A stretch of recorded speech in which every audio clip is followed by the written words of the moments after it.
What's going on, guys? Welcome to the channel. And today I want to talk about Nintendo. I also want to talk a little bit about Steam because that's the system I decided to go with this year. Before I do though, I want to give you guys a little bit of context so you understand where I'm coming from. I am a gamer.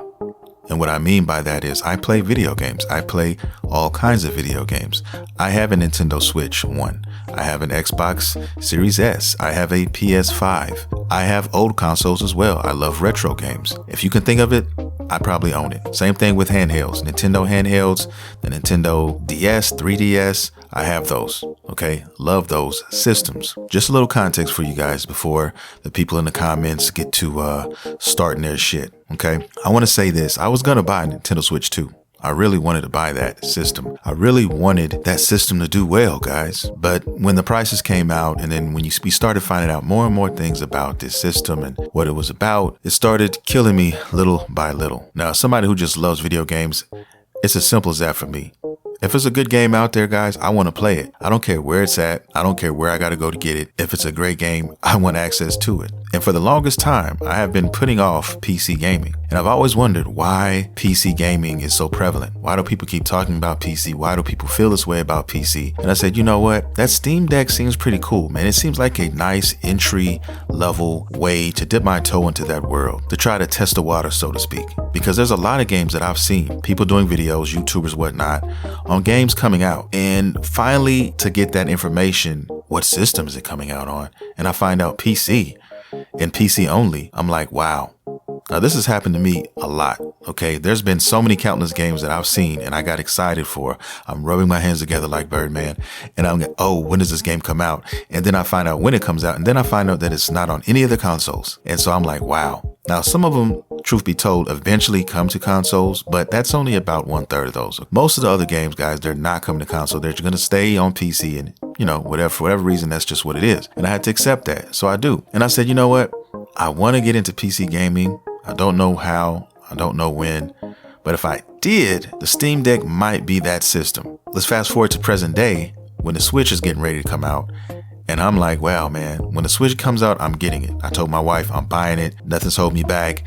I'm excited for the Switch, what they bring it to the table, all these things, right? Then I started finding out all the information, the price $450, which, you know, I thought was okay. I actually thought it was going to be about $400, but $50, okay, fine. I can deal with that. Cool. What's next? All right. Then they came out with what games, the launch title, and they said Mario Kart. Now, I'll be the first to tell you I'm not a Mario Kart fan, okay? I do like Nintendo and some of their games, but Mario Kart is not one of them, guys. I tried Mario Kart before and I played it for about 3 days, 4 days, and I traded it in. It just didn't do it for me, right? So I was hoping for maybe like a new Mario game, maybe a new Zelda or something like that, but we didn't get that. Apparently we're going to wait. I think we all know that eventually Nintendo's going to give us one of those games. They're going to come out with it at some point, but who knows when. Most of us know Nintendo marches to the beat of their own drum, and that's just how they roll. And I have a love-hate relationship with Nintendo. I always said that. I've told people that. I have a podcast, if you guys didn't know, and it's called Random Gameplay Pimpin. You can check it out at least 2 to 4 times a month. And yeah, I talk about it all the time on that show. Nintendo has just been doing things as of late that have killed the momentum for me. I told my wife the other night, I think I'm done buying Nintendo hardware, at least for now. I'm not going to sit here and tell you guys, oh, I'm done completely 100%. I'm never buying another Nintendo product again. I don't want to say that because 2 years from now, that could be changed. That could actually change. But as of right now, it's not. There hasn't been anything that Nintendo has shown me up to this point to make me say, take my money, guys. And I'm also a consumer who never buys a system day one. And the reason why I don't do that is because usually when systems come out day one, if you're not in love with the game that you're going to get on release date, in my opinion, it's just not worth having it. Spending all that money up front for hope and waiting on another title or multiple titles to come out. So I usually wait on average a year at least before I go ahead and say, you know what, I'm going to take that plunge and buy that system. Because by then there's at least 3 to 4 titles at least that I'm willing to say, look, I can pick up these games, I can play these games, and a couple of them are probably going to discount. But Nintendo is another story, especially with this system here. We all know Nintendo, and we all know how greedy Nintendo can be. We know about their first party games and how their games, a lot of them, which has come out years ago, are still going for the same fucking price. That's not playing the games when it comes to that. Nintendo is known for that out here in these video game streets. So that's not going to change, guys, especially when they were the first ones to say, hey, $80 is what it is.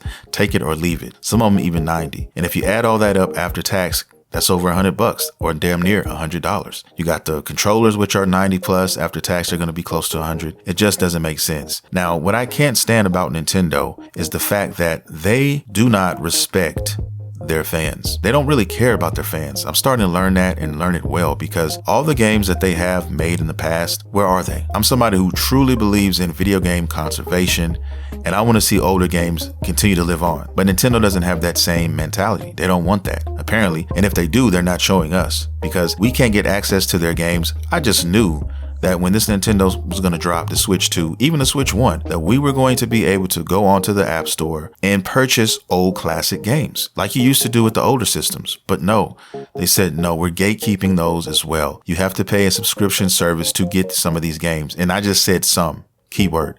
Okay, so a lot of these titles we'll never see again if you don't have the old copy of the game. That is killing me right now. So what made me decide to buy a Steam Deck as opposed to a Switch 2?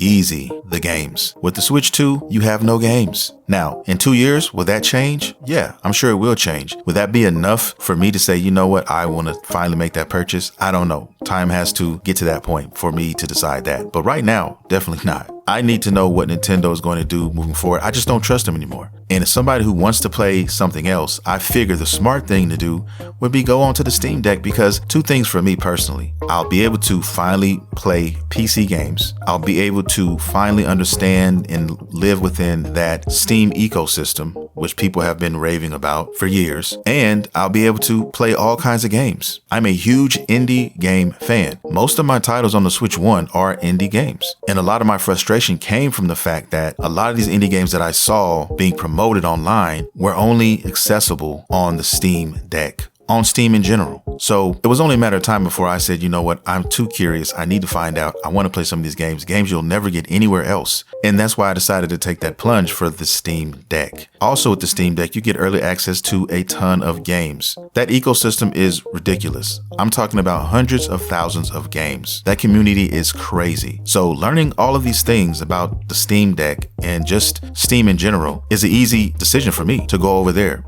You're going to pay the same amount almost for each device. And the difference is what you have to play when you buy that device. You can play the Steam Deck on your big screen. You can play it in your hands like a handheld. You can do the same thing on the Switch 2. So the Steam Deck is not limited in that regard. And there's also tons of accessories as well for the Steam Deck. You can play the Steam Deck with a PlayStation controller, an Xbox controller, and the list goes on and on. 8-bit dough, whatever you want to use, you can probably end up finding and playing. And another big important thing for me personally is retro video games. You can play every Nintendo game ever made on the Steam Deck if you so please. Think about that. Every system that has been out, every game that has been created, you can literally play that on the Steam Deck. I can't hear you. Shut up! Easy. With better graphics, with faster frames. Should I say anything else? Is there anything else to say? And like I said before at the beginning of the video, guys, I wanted to give you context to let you know what kind of gamer I am. If you are a Nintendo only person, if you only like Nintendo, if you only play Nintendo games, then the Switch 2 is probably the right purchase for you. If you can wait for Nintendo to shell out games in the next 6 months to a year, and you can live with having limited games, then hey, more power to you. But I am a gamer and I play multiple games. I do not want to limit myself to one path. I feel that most gamers who call themselves that aren't doing that. You probably have another system, even if it's just two systems. You probably have something else you're playing. I don't care if it's something on your phone. I don't care if it's, a third party retro playing device. I don't care what it is. If that's you, hey, so be it. Live your life, man. It's just too many flaws, too many things that I'm just not happy with Nintendo. And let's not even talk about the game, the physical copy fiasco that's going on over there with the key card situation. That is a joke, okay, for third-party development. And that's another thing. If you're a gamer like me and you play multiple consoles, it makes no sense for somebody like me to buy a third-party game that's not even on the cartridge that you can go buy at the store physically, because you can get a better iteration of that right there with one of your other consoles, guys. So like I said, if you're only a Nintendo fan and own Nintendo only, it only makes sense to do that. But then why even go out and buy the key card? Why don't just go to the shop and buy that? It makes no sense, because that key card is going to be worthless as soon as these servers go down. And you know Nintendo's not going to cater to you as far as game conservation. They're just moving on to the next thing, and they're going to try to rewrap and resell all those games that you lost when that server went down to you again at a later date. That's all they're going to do. And that's the sad thing about it, guys. The old president of Nintendo, once he died, everything started to fall. The castle started to break into pieces. Things stopped working. This man actually gave up some of his own salary to help the company and help the consumers. That's the type of people we want in Nintendo, but they're not there anymore. It's been taken over by greed, and they don't care about you. All right. Nintendo has sold about 3.5 million copies right now. The Switch 2 has sold. The Switch 1 has sold over 150 million copies, guys. So I don't know if Nintendo's going to be able to reach that plateau again. If you look at the sales numbers right now, it looks like they're on their way, but we still have 140 some odd million consoles left to be sold. Now, how soon will they sell that? Nobody knows. Will they fizzle out? I don't know. Like I said, a lot of their fan base are casual gamers, guys. They're not somebody who is in deep like I am into the gaming scene, into the gaming news, how everything works behind the curtains. But I'm giving you that perspective, and that's why I had to tell you that, so you're not in the comments trying to talk shit. I'm here to play what's most important. I'm here to play the games. That's all I want to do, is play games. That's it. I want games now. If I spend $400 or $500, $600 on a device, guys, I want to be able to have access to multiple titles right now. I do not want to spend that money and wait and twiddle my thumbs until 6 months down the line there's something that I feel I might want to play. That's not how I want to do it. So that's why I'm going with the Steam Deck, because once I pay that money, I have so many options. He's right. I've already got over 250 games right now in my Steam library waiting to be played. So that's my rant. That's my choice. This is why I made this video. If you like the content, guys, hey, don't be afraid to hit that like and subscribe button, man. Okay, I drop content all the time on this channel. And tell me how you feel in the comments. If you're a Nintendo, leave it down there. If you're Steam Deck, leave it down there. If you're Sony, if you're Xbox, I don't give a damn. If you like games, hey, man, that's all I care about. That's what it should be about. Loving video games, but loving it for the right reasons. Thank you guys for watching, and I will see you guys in the next video.